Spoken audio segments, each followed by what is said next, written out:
Oi,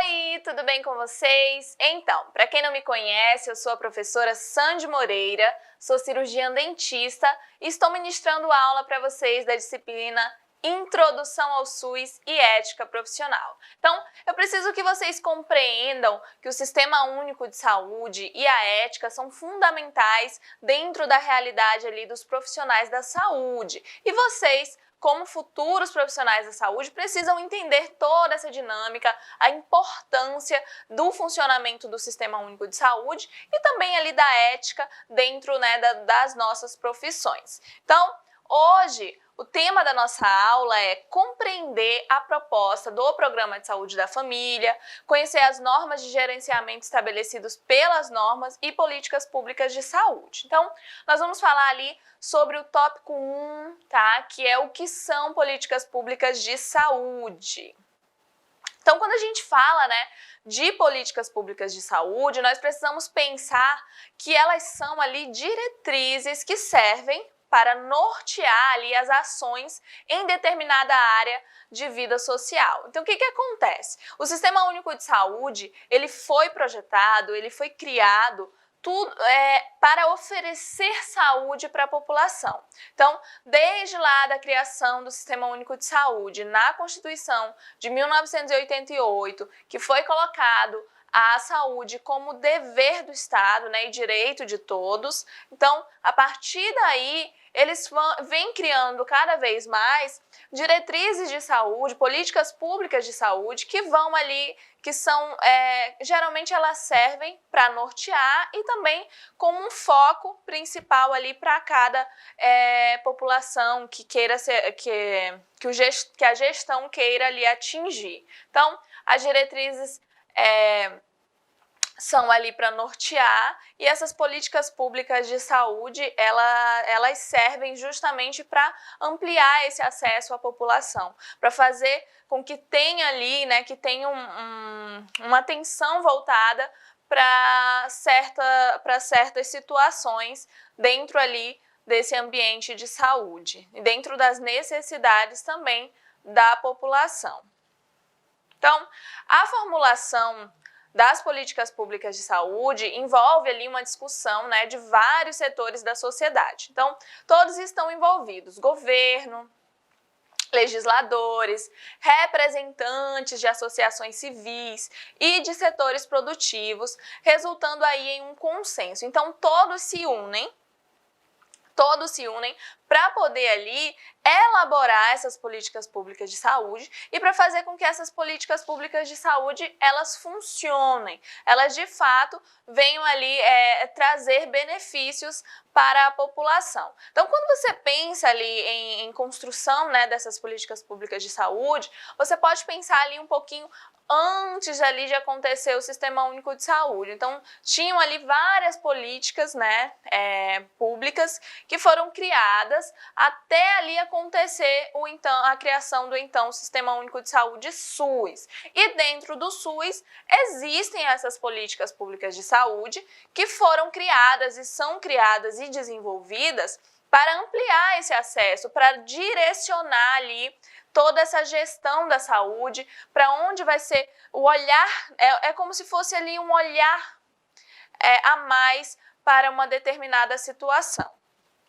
E aí, várias das suas proposições podem ali se tornar leis, tá? Então, várias dessas proposições que são ali criadas, desenvolvidas nessas discussões do governo, legisladores, representantes, todos que estão envolvidos para essa criação, pode acabar se tornando leis, tá? Um bom exemplo, pessoal, é a Política Nacional ali do Idoso. A Política Nacional do Idoso foi criada e ela prevê ações ali que vão desde a assistência à saúde dessa população até, por exemplo, a gratuidade ali do transporte público. Então, professora, eu acho que estou começando a entender. Então, as políticas públicas de saúde, elas são criadas para determinada ali, como eu posso falar, uma determinada faixa etária, por exemplo, uma parte da população que precisa ali de um olhar diferenciado, como, por exemplo, ali a questão da política nacional do idoso. Então, tem toda essa articulação para desenvolver ali questões que vão facilitar o acesso à saúde, que vão melhorar a qualidade de vida da população que vai ser beneficiada com essa política nacional de saúde.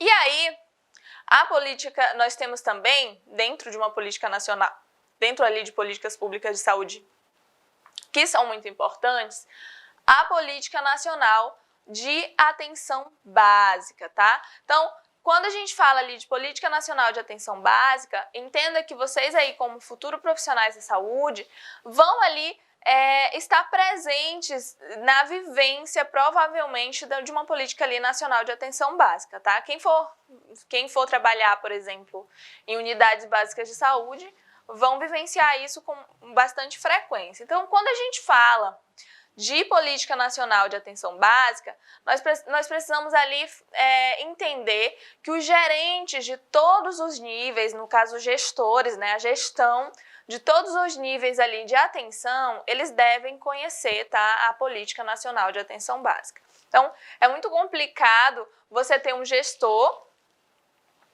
que vai ali, né, organizar todo o sistema. Professora, quem, por exemplo, pode ser um gestor desse? Um secretário ali um secretário de saúde ali de um município, por exemplo. É muito complicado você ter um secretário de saúde de um município que não faz ideia do que seja ali uma política nacional de atenção básica, uma PNAB, né? Então, é bem complicado que o gestor não tenha conhecimento. Então, em todos os níveis de atenção, ele deve conhecer a PNAB e os seus fluxos, entender como funciona e promover ali uma comunicação efetiva entre as equipes para qualificar o processo de cuidado do indivíduo, família e comunidade. Vocês precisam entender, compreender que tudo no Sistema Único de Saúde, ele é informado. O sistema, ele trabalha através das informações geradas. Como que acontecem essas informações? Através dos atendimentos, através da demanda, através ali do entendimento de quais doenças estão afetando mais a população, o que precisa ali, o que aquela unidade, o que aquela secretaria está precisando. Então, tudo isso vai sendo informado para o Ministério da Saúde, e aí, através da PNAB, por exemplo, vão gerar informações, e aí, com todas essas políticas, né, públicas de saúde, com todas essas informações, aí que o sistema começa, de fato, a se desenvolver.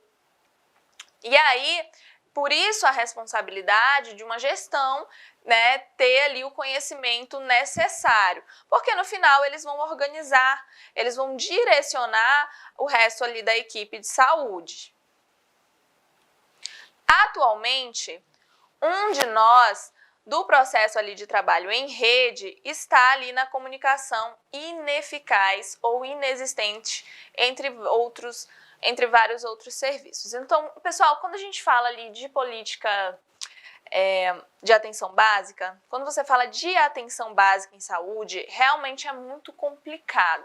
Então, tem ali estudos em que foi verificado que a maior parte dos problemas de fila, essa aglomeração, esse congestionamento no sistema e nos atendimentos ali especializados se devam ao excesso de encaminhamentos, de referências desnecessárias das unidades básicas de saúde.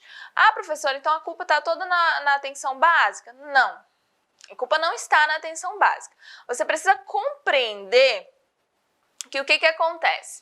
Geralmente a atenção básica ela não tem ali equipamentos profissionais especializados. Então fica muito complicado para a atenção básica receber esse paciente e concluir de fato o tratamento dele. Então geralmente o que acontece? O paciente, a atenção básica, quando a gente fala ali de política nacional de atenção básica, você tem que entender que a atenção básica ela foi criada para ser a porta de entrada para o Sistema Único de Saúde. É para ter ali o que é de mais próximo da população. Então, é justamente essa questão da descentralização em saúde, vai levar ali uma unidade básica de saúde para uma região bem distante, vai facilitar o acesso para o usuário. Mas, o que acontece? Geralmente, essa atenção básica ela acaba sendo esquecida, muitas vezes por falta de uma gestão capacitada, o que acaba prejudicando, e isso vai acarretar o quê? De fato, o profissional que vai estar trabalhando ali na atenção básica, ele não vai conseguir concluir o trabalho dele, não vai conseguir fazer o tratamento do paciente terminar ali na atenção básica mesmo, e geralmente vai acontecer dele precisar fazer ali uma referência do paciente para uma especializada. Então, para quem não entende ali, né, o que é referência, contra-referência, pessoal, quando eu falo de referenciar o paciente, você vai, por exemplo, ali numa unidade básica de saúde, você vai ser atendido por um clínico geral, um enfermeiro, um cirurgião dentista, quem for. Depois, o que acontece? Ele fez o seu tratamento, mas precisou ali de algum exame, alguma coisa, ou de uma atenção especializada. Então, ele vai fazer a sua referência, vai te referenciar para esse profissional. Tá? E a partir daí, quando você for com esse profissional especializado, ele pode te fazer a tua contra-referência, que é te mandar de volta, depois que ele já fez lá o teu atendimento, ele vai fazer a contra-referência, que é te mandar de volta ali para a unidade de origem, para a unidade que você foi atendido e te referenciou. E assim funciona a referência e a contra-referência. E quando a gente fala de política ali de atenção básica, então realmente é complicado. Por quê? Porque geralmente sim, a atenção básica ela não vai conseguir fazer o que de fato seria para ser feito. Por quê? Porque não tem condições físicas de estrutura e também ali muitas vezes não tem o auxílio suficiente da gestão. Então geralmente isso que acontece. É papel do gestor discutir e propor medidas e a outros gestores também. Então, trocar ali conhecimento, discutir e verificar o que pode ser feito para melhoria sempre ali da prestação de serviço de saúde. Também ele precisa propor a trabalhadores e a população também para melhorar tudo isso. Então, todos estão ali envolvidos nessa gestão. E lembrem-se, gestão, quando a gente fala de gestão no Sistema Único de Saúde, nós falamos de uma gestão ali participativa. Por quê? Porque não vai ser só o gestor, não é? Então a população faz parte da gestão, os profissionais fazem parte da gestão, todos estão envolvidos nessa organização do Sistema Único de Saúde. Eu acredito que a partir de hoje, talvez, você comece ali a se questionar, então será que eu posso só culpar a gestão? Não é? Porque, afinal, a população faz parte ali dessa gestão do sistema. E muitas vezes não tem interesse, não se preocupa com isso. Então, pessoal, o tema da nossa aula é assistência farmacêutica, fundamentos de epidemiologia, perfil demográfico e epidemiológico brasileiro e os pontos principais. Então, nós vamos começar ali um tópico, que é o tópico 1, que fala ali da legislação da assistência farmacêutica. Então, nós vamos entender um pouquinho da importância da assistência farmacêutica no Sistema Único de Saúde, que ela veio ali só para trazer benefícios para a população, porque, como vocês acredito que já saibam, né, o Sistema Único de Saúde ele veio andando ali a passos lentos. Ainda temos muitos problemas enraizados no SUS, que precisam, logicamente, serem ali resolvidos para melhorar para a população. É bem complicado porque o histórico da saúde brasileira é um pouco deficiente em relação à qualidade, à prestação de serviço, a profissionais capacitados, a uma gestão de fato eficiente. Então, quando a gente fala ali, por exemplo, de uma legislação de assistência farmacêutica, é um ganho muito grande para a população, né, assistida ali pelo Sistema Único de Saúde. Então, geralmente é muito importante essa relação ali de ter uma legislação da assistência farmacêutica. Pessoal, a assistência farmacêutica, ela é definida pela resolução número 338, tá, de 2004, do Conselho Nacional de Saúde. Então, ela está ali e foi feita para assistir a população, e vamos entender um pouquinho mais dessa necessidade da assistência farmacêutica.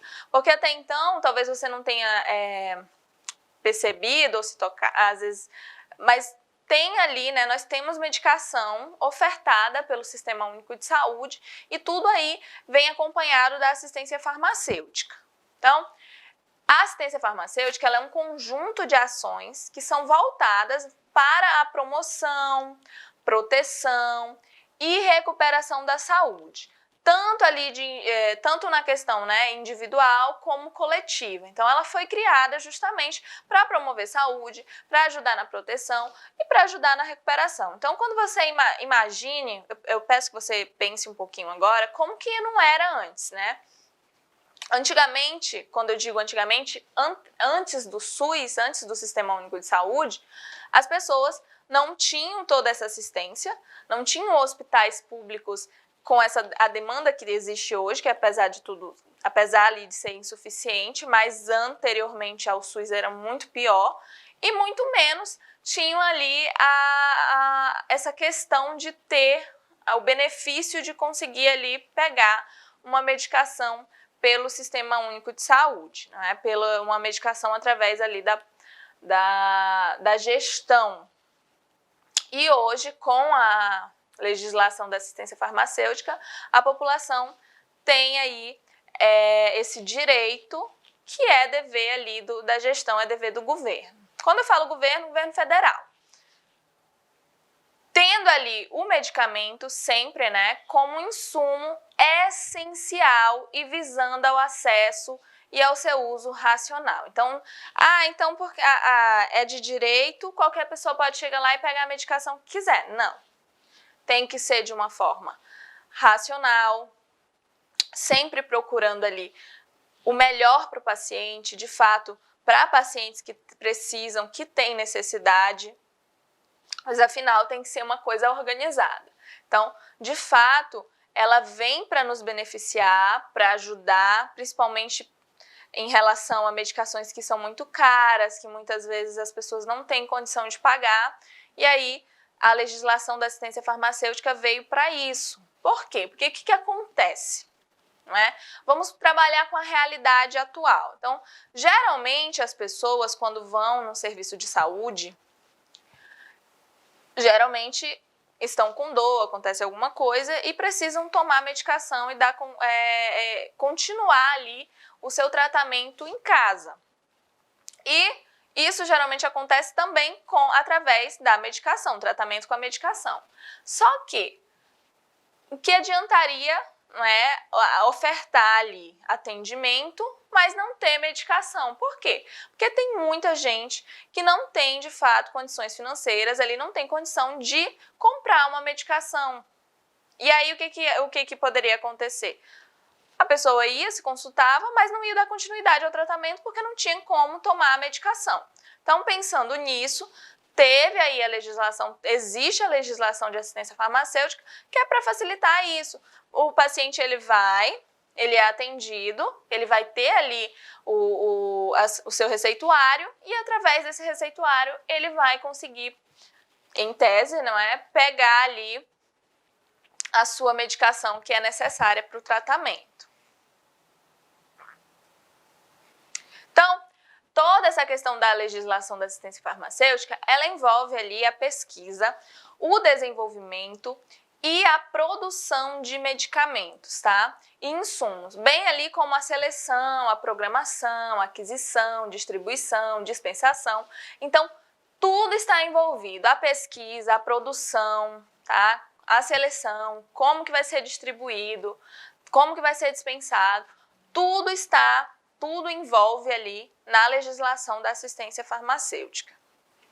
Tudo pensando sempre em beneficiar a população. Lembrem-se que o Sistema Único de Saúde, ele prega justamente isso, né? Universalização, integralidade, equidade e tem ali, direito da população o acesso à saúde. E a assistência farmacêutica faz parte disso. Então, sempre vai ser... sempre o direcionamento vão ser ali os princípios e diretrizes do SUS. E aí, o que acontece? A garantia da qualidade dos produtos e serviços também faz parte ali da legislação da assistência farmacêutica e o acompanhamento e avaliação ali da sua utilização também. Então, é muito importante. Por quê? Só pegar aquela medicação e distribuir para a população também não ajudaria de fato. Então, é uma responsabilidade muito grande e precisa ter um controle. Principalmente quando a gente fala dessas questões relacionadas à cultura, de muitas pessoas, né, ter aquela cultura de tomar medicação sem controle, sem prescrição médica, e toma ali, faz o autouso. Então é bem complicado. Então precisa ser organizado, precisa ter um controle muito grande a respeito disso. E, como eu falei para vocês, de fato só veio para nos beneficiar, para ajudar a população. Na perspectiva da obtenção ali de resultados concretos, por exemplo, da melhoria da qualidade de vida da população, então sempre vai ter essa perspectiva de obter resultados positivos. Sempre vai ser a perspectiva de trazer uma melhor qualidade de vida, de fazer uma pessoa que, por exemplo, gente, é muito complicado você pensar em situações que a pessoa ela tá tendo dor e não tem uma medicação, não tem como tomar, ela passa dor, né, sente a dor e não pode ser resolvido. Professora, vai acontecer de chegar a ver alguém sentindo dor porque não tem medicação? Vai. E é muito triste. Muito triste porque, infelizmente, é a realidade. Eu sempre falo que o Sistema Único de Saúde, ele é muito perfeito. Ele é de dar inveja no papel. Tá? O que foi escrito, o que está ali, o que prega o Sistema Único de Saúde é perfeito. O problema justamente é o que não é feito, porque geralmente não é feito. É muito complicada essa questão da gestão, é muito complicada porque a gente pensa, né, que a gestão não é só colocar a culpa nos gestores, todos fazem parte. Então, todos precisam ter essa iniciativa, ter essa mudança de pensamento. E eu acredito que muito se deve ali ao pensamento da população, de fato. Então, a população geralmente fica conformada com a situação em que vive. Aceita, sofre, aguenta e não reclama. Ou se reclama, não reclama ali, não reclama, mas não faz o que tem que se fazer, que é tomar frente e procurar, de fato, ter conhecimento. E muitas vezes por falta também de acesso. Então, existem situações em que regiões mais afastadas, por exemplo, né, interior, então as pessoas elas não têm o acesso à medicação e aí muitas vezes não têm condições. E é uma situação, quando eu falo em profissionais de saúde, em você se propor a ser um profissional de saúde, você tem que saber e sempre lidar com humanidade com essas pessoas. Sempre tentar entender a realidade. Então, realmente é uma situação muito complicada e é um ganho muito grande você ter ali uma legislação que fale sobre assistência farmacêutica. Essa lista, né, geralmente visa racionalizar ali e padronizar o uso de medicamentos. Como eu falei para vocês, se deixasse essa medicação solta para qualquer um pegar, não daria certo. Então, de fato, o Sistema Único de Saúde ele iria, né, ele não daria conta de suprir. Ainda não dá, né? Se formos sinceros, ele ainda não dá conta de suprir as necessidades da população. E se deixasse solto, sem racionalizar, sem padronizar esse uso desses medicamentos, aí, de fato, acredito que tudo acabaria muito mais rápido. Então, na verdade, faltaria para quem precisa e muitas vezes quem não precisa ia estar com a medicação. E aí, tudo isso garantindo, assim, né, uma melhor qualidade nos produtos usados pela população e controlando também os custos. E aí, tem a Rename, não é? Que é ali essa lista que organiza, que é composta ali por 5 partes, tá? Então, a Rename, ela fala ali da relação de medicamentos, tá? De componente básico. E fala também da relação de medicamentos do componente estratégico da assistência farmacêutica também. Também fala sobre a relação de medicamentos dos componentes especializados, da Relação Nacional de Insumos Farmacêuticos, da Relação Nacional de Medicamentos de Uso Hospitalar. Então, de fato, ela organiza tudo. Então, lá tá para onde é que vai a medicação, né? Vamos fazer uma relação da medicação que precisa ir ali, que é de uso hospitalar, que precisa ser destinada aos hospitais. Uma relação ali de insumos farmacêuticos que são necessários ter. Relação de medicamentos do componente especializado. Então, o que o componente especializado precisa? Quais são as medicações? Geralmente são medicações mais caras, medicações específicas para aqueles tratamentos. Os medicamentos, por exemplo, do componente estratégico, ali do componente básico. Então, o que a unidade básica mais precisa em relação em lista de medicamentos para a população, para a demanda da população. Então, o que é necessário para essa população, para de fato ajudá-los. Então, vamos falar ali, né, o tema da nossa aula, assistência farmacêutica, fundamentos de epidemiologia, perfil demográfico e epidemiológico brasileiro. Então, vamos falar ali sobre os pontos principais. E aí, o tópico 2 fala sobre o Programa Farmácia Popular do Brasil. Então, o Programa Farmácia Popular do Brasil, acredito que vocês já tenham escutado, já tenham ouvido falar, já viram.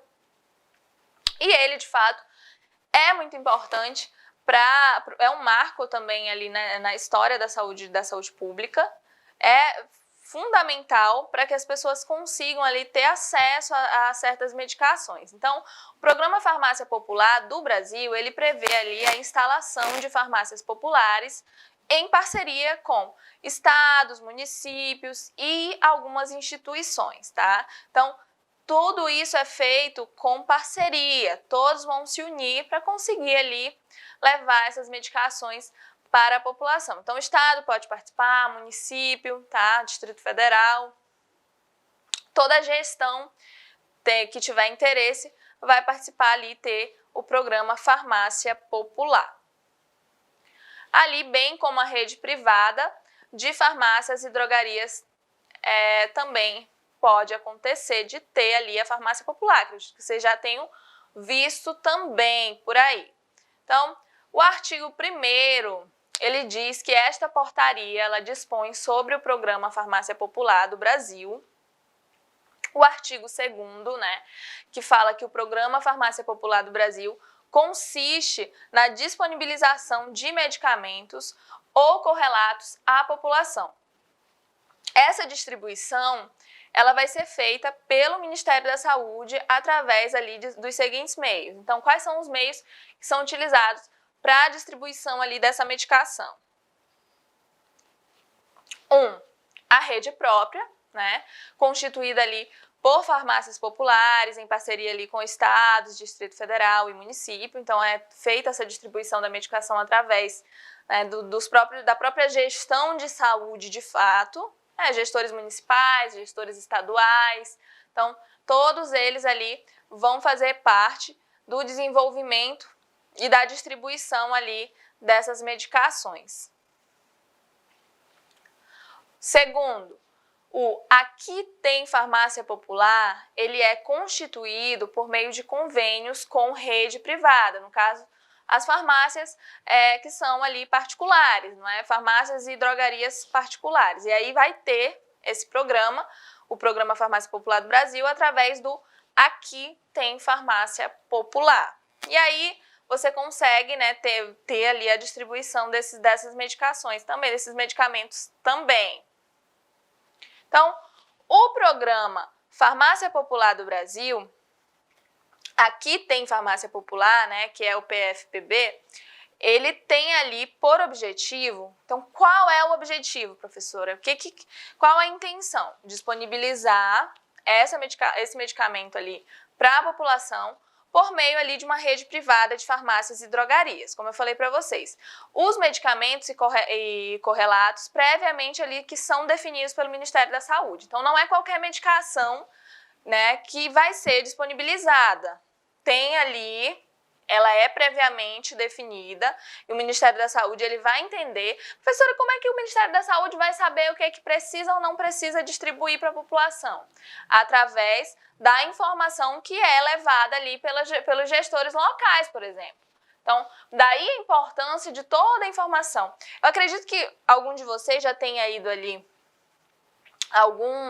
algum hospital, unidade básica de saúde do Sistema Único de Saúde, do SUS, que pediu para vocês ali o cartão do SUS, né? Quem é que tem um cartão do SUS? Você tem aí seu cartão do SUS atualizado? E aí, é através do cartão do SUS, do atendimento que foi gerado ali, né, para você, que eles vão identificando através das informações ali, por exemplo, de uma unidade básica de saúde, que diz que aquela região ali tem muitos hipertensos, muito diabético. Então, quais são as medicações que de fato vão ser distribuídas, né, mais distribuídas? As medicações que têm maior demanda, que a população mais necessita. Então, é através disso que eles acabam fazendo ali essa definição de quais medicamentos vão ser distribuídos, tudo bem? Então, o tema da aula, assistência farmacêutica, fundamentos de epidemiologia, perfil demográfico e epidemiológico brasileiro. Então, os pontos principais. Hoje a nossa aula é o tópico 3, tá? Conceitos básicos e termos que são comuns aí sobre a epidemiologia. Então, quando a gente fala em epidemiologia, entenda que é fundamental para a saúde. A epidemiologia, pessoal, ela vem para te dar, né, e para levar informações. A todo momento, quando eu falo para vocês do Sistema Único de Saúde, quando eu falo de saúde para vocês, eu sempre me refiro à informação. Toda vez que o profissional, né, para ter uma tese, para ter medicamentos, para entender a demanda da população, quais são as doenças que mais acometem aquela população, em que região geralmente acontecem certas doenças, tudo isso é visto, tudo isso é verificado através ali de um estudo epidemiológico, através da epidemiologia. Então, realmente, é fundamental para o profissional de saúde compreender esse sistema da epidemiologia, compreender como funciona e quais são os benefícios, o que ela traz, não é, para os profissionais da saúde e para a saúde de fato. Então, quando a gente fala de epidemiologia, ela é fundamental, como eu falei, para a compreensão do processo saúde e doença. Então, através da epidemiologia, você vai compreender o que aconteceu, como que aconteceu, por que aconteceu, qual a probabilidade daquilo acontecer, e tudo é realizado através desse estudo epidemiológico, através desses dados epidemiológicos. Então, realmente a epidemiologia ela está aqui com a saúde, né? Com a promoção de saúde, com o que você oferece de saúde para a população. Então, a epidemiologia é um ponto principal, fundamental, que deve ser entendido e deve ser empregado, né, no sistema de saúde. As suas teorias, né, e técnicas, elas permitem entender ali como que acontece, por exemplo, o adoecimento e a morte nas populações. Então, através das teorias da epidemiologia, você vai conseguir compreender o porquê que aquela pessoa adoeceu, o porquê que acabou morrendo, por que aquele grupo de pessoas contraiu uma doença e o outro grupo não. Então, faixa etária, questões como se a pessoa se é do sexo feminino, do sexo masculino. Então, tudo isso vai ser estudado, compreendido, entender por que a medicação fez efeito em fulano e não fez em ciclano, em tal população. Então, é muito importante. Então, ela ajuda, de fato, a você entender ali como que acontece o adoecimento, né, e a morte nas populações. Como ali também se distribuem e quais são os seus determinantes, o que determinou, quais são os determinantes e condicionantes daquela doença ou daquela morte, o que fez com que a pessoa adoecesse, o que ocasionou e o que contribuiu ali para que a pessoa viesse a óbito. Então, realmente a epidemiologia, ela é fundamental. São vários ali os tipos de pesquisa usados ali pela epidemiologia. Mas os estudos epidemiológicos, eles possuem ali características comuns. Então, existem vários, como eu falei para vocês, existem várias teorias, vários pontos, vários tipos de pesquisas que são utilizados dentro da epidemiologia. Então, a pessoa pode focar em medicamentos, pode focar ali em um estudo para saber se tem alguma coisa relacionada ao sexo feminino, ao sexo masculino, se é porque é uma faixa etária de idade, se a doença acomete mais crianças, se acomete mais idoso.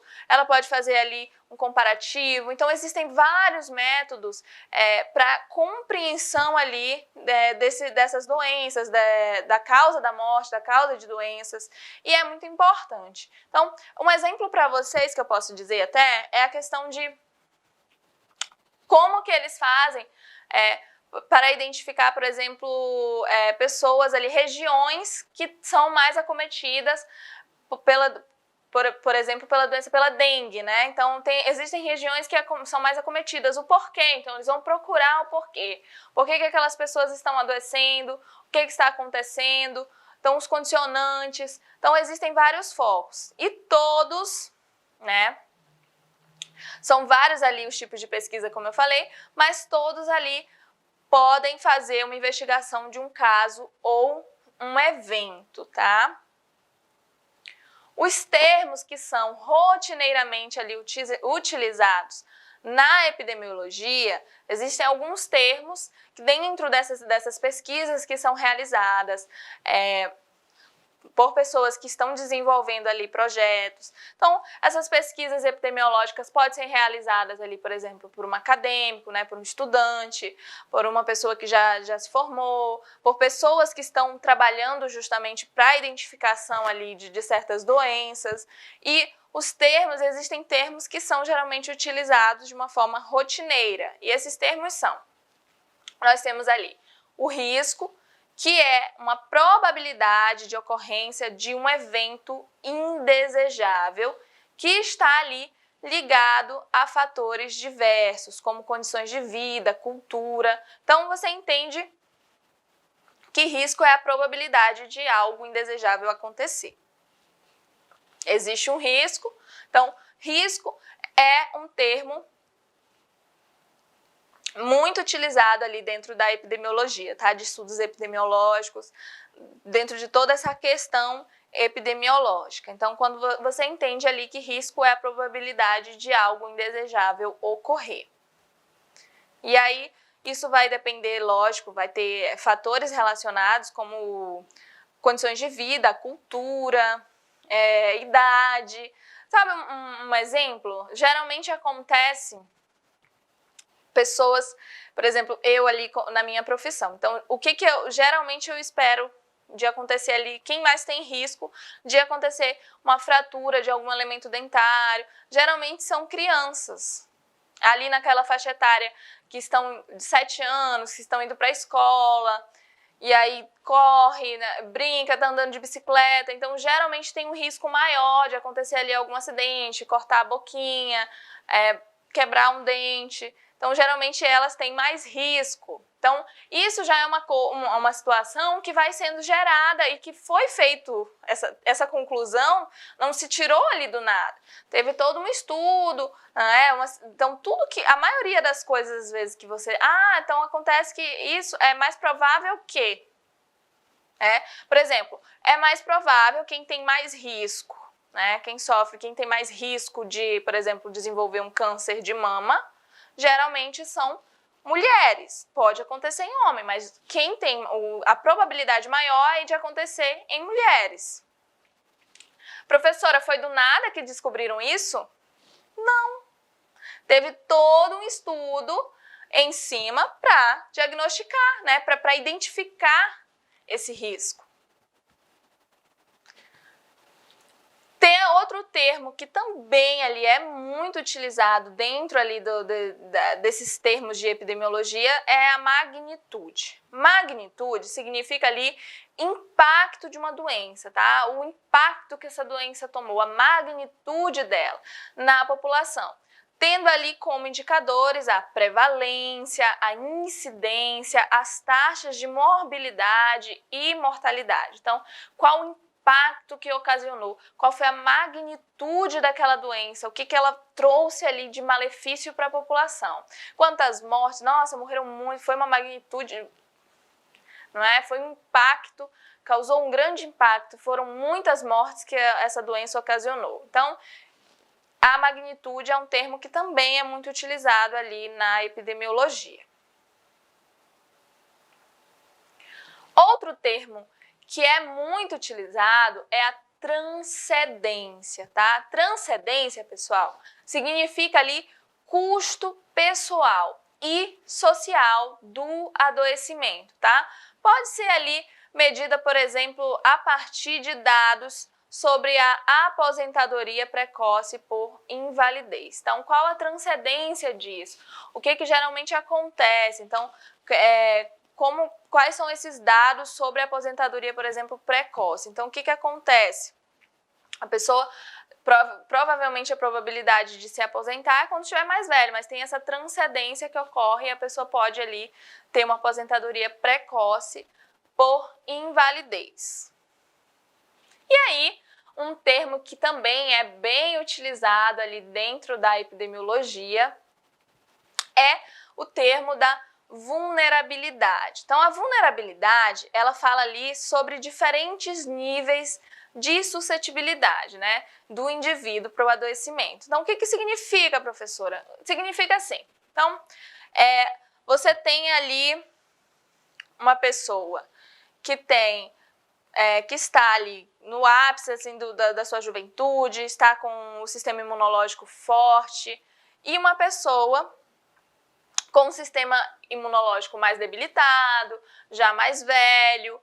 Então, quem é mais vulnerável dos dois? No caso, vai ser a pessoa mais velha, que tem um sistema imunológico mais debilitado, então geralmente essa pessoa vai ser mais vulnerável, né? Vai ser um indivíduo mais vulnerável para poder ali, mais suscetível a adoecer. Não estou falando que pessoas mais velhas são mais suscetíveis, estou falando da questão do sistema imunológico, tá? Tem pessoas novas que também são muito suscetíveis por causa ali, por exemplo, de ter uma deficiência no sistema imunológico. Então, de fato, é a questão só para um comparativo. Então, dentro aí da vulnerabilidade, relaciona-se fortemente ali com as condições de vida e as relações sociais, tanto globais quanto locais. Então, uma questão muito importante nessa parte da vulnerabilidade é compreender que, sim, questões sociais fazem a diferença. Então, você tem ali pessoas que conseguem se alimentar, que tem uma alimentação boa, né, que consegue comer todos os dias, dormir bem, que tem água potável. E aí você coloca pessoas que estão desnutridas, que não têm uma alimentação, né, que não tem ali, que não tem água potável. Então, de fato, essa questão social também faz muita diferença na vulnerabilidade. Outra questão muito importante é a questão do saneamento básico, por exemplo. Então, as pessoas que não têm um saneamento básico ali adequado, geralmente ela é mais vulnerável a certas doenças, por causa da higienização, de toda aquela, né, aquela questão ali que está exposta, que pode prejudicar a saúde e provavelmente vai prejudicar a saúde dessas pessoas. Então, a questão social é de fato ali um fator muito importante quando se fala em vulnerabilidade, tá? Doenças transmissíveis, como por exemplo, né, a ADT, são aquelas caracterizadas ali por passarem, né, de um ser vivo a outro, ou do meio ambiente para um ser vivo, ou de forma direta ou indireta. Então aí são as doenças transmissíveis, que é um termo também muito utilizado dentro aí da epidemiologia. Doenças e agravos não transmissíveis são as DANTs. Elas correspondem ali às doenças como hipertensão arterial, diabetes mellitus, entre outras. Também é um termo que é bem utilizado dentro da epidemiologia. Fatores de risco. São condições ou características ali que aumentam as chances de uma pessoa desenvolver uma doença e podem ser ali de origem hereditária, tá? Então, são fatores de risco. Aquela pessoa ela tem mais probabilidade ali de adquirir aquela doença porque ela já tem ali alguém na família e é uma doença que tem essa origem hereditária, tá? Fatores de proteção. Então, também é um termo utilizado dentro ali das pesquisas, dentro do meio epidemiológico, e os fatores de proteção protegem ali as pessoas do adoecimento. Quais são os fatores de proteção? E aí, a regionalização do sistema de vigilância epidemiológica, ela tornou possível conceber ali a proposta de ação baseada na vigilância de saúde. Então, ter essa regionalização em saúde e a regionalização também da vigilância epidemiológica faz muita diferença, e a vigilância em saúde é ali muito importante dentro da promoção e distribuição ali de saúde pública. Então, continham ali pelo menos 3 elementos que deviam estar integrados. A vigilância ali de efeitos sobre a saúde, então sempre observar, né, como os agravos, as doenças, tarefa tradicionalmente ali realizada pela vigilância epidemiológica. A vigilância também de perigos como agentes químicos, físicos e biológicos, então que possam ali ocasionar alguma doença, né, à população, e é uma tarefa que é realizada pela vigilância sanitária, que também trabalha com essa questão epidemiológica. Vigilância, né, de exposições através de monitoramento da exposição do indivíduo ou grupos populacionais a um agente ambiental, algo que faça mal. Então, a vigilância epidemiológica, ela contempla ali o controle de doenças transmissíveis e doenças e agravos não transmissíveis. Então, eles ficam responsáveis por isso. A informação para a vigilância epidemiológica, ela destina-se à tomada de decisões, informação para a ação, tá? Então, a informação para a vigilância, ela sempre é importante para a tomada de decisão e para poder ali tentar procurar uma solução para aquelas doenças, o que está acontecendo, e também se informar para poder agir. Esse princípio, ele deve ali reger as relações entre os responsáveis pela vigilância e as diversas fontes que podem ser utilizadas para o fornecimento ali dos dados. Então, vamos falar ali, e aí, entre essas, né, a principal é a notificação, ou seja, a comunicação da ocorrência ali de uma determinada doença. Então, quando a gente fala de notificação, pessoal, você como profissional de saúde também vai ter uma questão muito importante, que é a notificação compulsória. Então, quando a gente sabe que tem algum paciente que está ali apresentando alguma doença, que, por exemplo, já foi erradicada, considerada erradicada, ou alguma doença que vai ali, que tem uma dificuldade de controle e que tenha grandes chances ali de ser transmissível, então tem que ser ali notificada. E a notificação é a comunicação da ocorrência de determinada doença ou agravo à saúde a uma autoridade sanitária por profissionais de saúde. E eles precisam ser informados, que é para poder agir, para poder evitar, por exemplo, a propagação ali de uma doença, tá? Então, o tema da nossa aula é a assistência farmacêutica, fundamentos de epidemiologia, perfil demográfico e epidemiológico brasileiro, e pontos principais. Então vamos falar ali sobre o tópico 4, o processo epidêmico. Então, o processo epidêmico, ele é essencial para os profissionais de saúde compreenderem ali o comportamento da doença e os seus determinantes de forma mais profunda. Você vai estudar e compreender como que está acontecendo, né? O que determinou, o que foi determinante para o acontecimento ali daquela doença. Assim, os profissionais eles estão aptos para a tomada de decisões rápidas e assertivas, visando sempre ali ações de controle. Sempre, quando você fala de estudo epidemiológico, sempre é com a intenção de trazer ali, promover saúde para a população e também buscar identificar quais são os problemas, quais são as doenças e fazer com que essas doenças sejam controladas e, de fato, ali, se possível, eliminadas. Tradicionalmente, o processo epidêmico ele está relacionado, né, às doenças transmissíveis. Pesquisadores defendem, né, que outros agravos, como a violência, também podem possuir ali características epidêmicas em relação não apenas ali ao número de casos, mas ali de uma forma também de propagação. Então, tudo que está sem controle e que ocasiona grande risco à população, uma grande parte ali da população pode sofrer com aquilo, é considerado também, né, um processo epidêmico. O profissional também deve compreender o significado ali dos termos endemia, surto, epidemia e os diversos fatores que estão associados ao processo epidêmico. Então, vamos entender um pouquinho ali o que é endemia. Endemia, pessoal, é uma doença habitualmente presente entre os membros de um determinado grupo em uma determinada área, tá? Então, são doenças que estão ali em um grupo específico. Então, ali a gente chama de endemia. Um exemplo ali de uma doença endêmica são, por exemplo, a malária, que é característica ali da região, né, das regiões de florestas úmidas, das regiões norte e nordeste do país. Então, geralmente, aí é um processo endêmico, né? A gente sabe que é uma área endêmica da malária, que tem predisposição de ter ali casos de malária. Epidemias. Epidemia significa ali aumento inesperado na incidência de casos em relação a períodos anteriores, tá? Então, quando tem uma epidemia, significa que teve ali um aumento inesperado de doenças.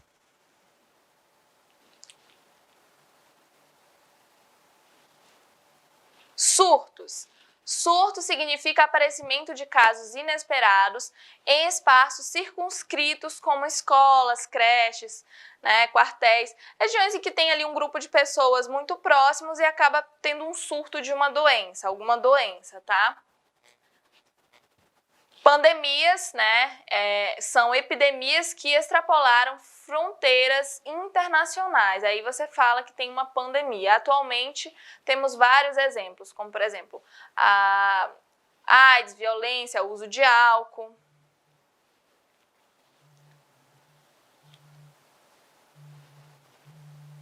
E aí, vamos falar sobre a assistência farmacêutica, fundamentos de epidemiologia, perfil demográfico e epidemiológico brasileiro. Aí os pontos principais. O tópico da nossa aula é o tópico 5, desenvolvimento social e econômico. Então, o desenvolvimento social e econômico é fundamental ali quando a gente fala em saúde. Em relação à distribuição de riquezas no país, ele segue a mesma lógica ali da densidade populacional, tá? Então, quando você tem uma cidade que tem uma densidade populacional, a relação da distribuição ali da riqueza vai seguir a mesma lógica, sendo ali as regiões mais empobrecidas, a região Nordeste e Norte, que apresentam um índice de desenvolvimento humano, né, muito baixo e bem mais baixo que as outras regiões do país. O Sistema Único de Saúde ele é considerado uma política social de maior abrangência no país e ele atende ali 90% da população brasileira. Em muitos locais, os serviços de saúde eles são os únicos equipamentos públicos à disposição ali da população e representam os principais articuladores ali da rede de apoio. Então, falar para vocês ali né, sobre a assistência farmacêutica, fundamentos epidemiológicos. O tópico da nossa aula é o tópico 6, perfil de morbimortalidade. Então, o perfil de adoecimento e mortalidade, ele mudou nos últimos 40 anos, tá? Sendo ali as doenças crônicas degenerativas as de maior prevalência na atualidade. Então, quando a gente fala ali de mortalidade, morbimortalidade, esse perfil mudou e geralmente as doenças que estão ali, né, sendo mais vistas são as crônico-degenerativas. Essa mudança ela se deve ao fato de o modo de vida da população ter se alterado, então por fatores ali diversos, como por exemplo a melhoria da economia, né, que possibilitou ali um maior acesso à alimentação, uma alimentação mais saudável de fato. O modo ali de trabalho que se tornou mais leve também, então hoje as pessoas geralmente têm menos esforço físico no ambiente de trabalho e em virtude dos avanços, né, dos avanços ali da automação industrial também facilitou isso. Só que, para alguns aspectos, essa mudança ela foi extremamente positiva, mas para outros trouxe novos fatores de risco, como por exemplo a obesidade, o sedentarismo. Os dados de morbidade, eles são obtidos mediante notificação, tá, de casos de surtos, de produção de serviços ambulatoriais e hospitalares. Os dados de morbidade, eles são feitos com investigação epidemiológica, busca ativa de casos, estudos e amostras, e inquéritos e outros. Os dados de mortalidade são obtidos através ali da declaração de óbito. Então, as pessoas, né, falecem e tem ali uma declaração, né, de óbito que serve como dado de mortalidade. Através desses dados que eles conseguem ali informações cruciais, né, que o Ministério da Saúde consegue informações para poder identificar do que as pessoas estão mais falecendo, o que precisa ser melhorado. Tem muita gente falecendo ali por acidente de trânsito, tem muita gente falecendo por doenças, né, por causa ali de doenças que são causadas pelo sedentarismo.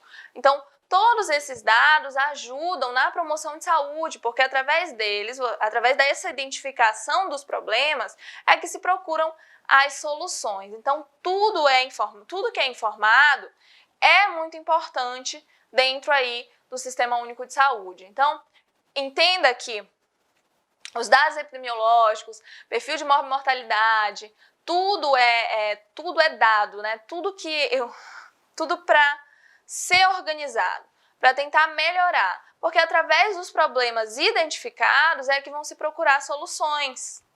E aí todos esses dados servem para isso, para ajudar no desenvolvimento, no melhor desenvolvimento do trabalho. E procurar, olha, está acontecendo isso, precisa ser solucionado. Então, é através dessas informações que vão dando andamento, vão procurando melhorias ali para o Sistema Único de Saúde. Então, pessoal, hoje eu vou ficando por aqui. Espero que vocês tenham entendido ali todo o conteúdo, espero que eu tenha sido o mais clara possível. Um beijão e tchau, tchau!